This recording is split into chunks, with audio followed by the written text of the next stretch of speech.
भारत और यूएई के बीच रणनीतिक साझेदारी अब पहले से और अधिक मजबूत होने वाली है। इस बाबत विदेश मंत्री एस जयशंकर ने बुधवार को दुबई के शहजादे और यूएई के उप प्रधानमंत्री एवं रक्षा मंत्री हमदान बिन मोहम्मद से मुलाकात की। इस दौरान जयशंकर ने यूएई भारत रणनीतिक साझेदारी को नया मुकाम देने के तरीकों पर चर्चा की। जयशंकर दोनों देशों के बीच व्यापक रणनीतिक साझेदारी को आगे बढ़ाने और संबंधों को नई गति देने के लिए 3 दिवसीय यात्रा पर सोमवार को यूएई पहुंचे थे। जयशंकर ने एक्स पर एक पोस्ट में कहा, दुबई के शहजादे और यूएई के उप प्रधानमंत्री एवं रक्षा मंत्री हमदान मोहम्मद से मिलकर प्रसन्नता हुई।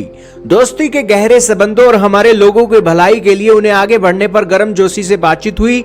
वहीं यूएई के शहजादे ने कहा कि उन्होंने विदेश मंत्री के साथ यूएई भारत रणनीतिक साझेदारी को और मजबूत करने तथा लोगों के बीच संबंध को बढ़ाने के तरीकों पर चर्चा की।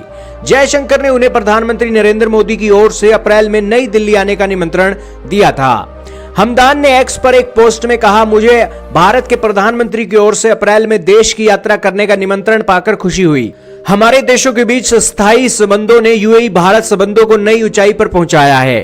उन्होंने कहा, हमारी साझेदारी द्विपक्षीय सहयोग के लिए एक अनुकरणीय मॉडल के रूप में कार्य करती है और क्षेत्रीय तथा वैश्विक स्थिरता में योगदान देती है। सोमवार को जयशंकर ने संयुक्त अरब अमीरात के राष्ट्रपति शेख मोहम्मद बिन जायद अल नाहयान से मुलाकात भी की और प्रधानमंत्री मोदी की ओर से उन्हें शुभकामनाएं भी दी।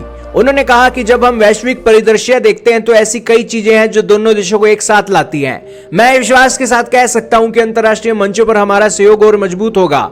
विदेश मंत्री ने इस बात पर जोर दिया कि यूएई को अपना दूसरा घर कहने वाले भारतीयों की संख्या 2015 में 25 लाख थी, जो अब बढ़कर 40 लाख से अधिक हो गई है।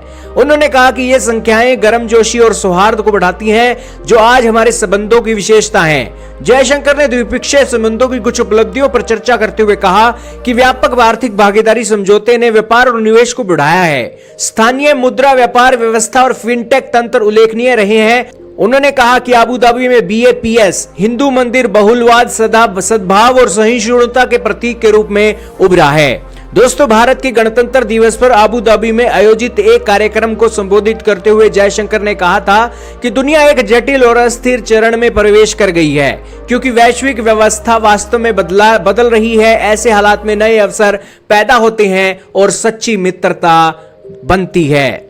आपका क्या मानना है सुब्रमण्यम जयशंकर जी के यूएई के दौरे के बारे में? कमेंट सेक्शन में जरूर बताइएगा।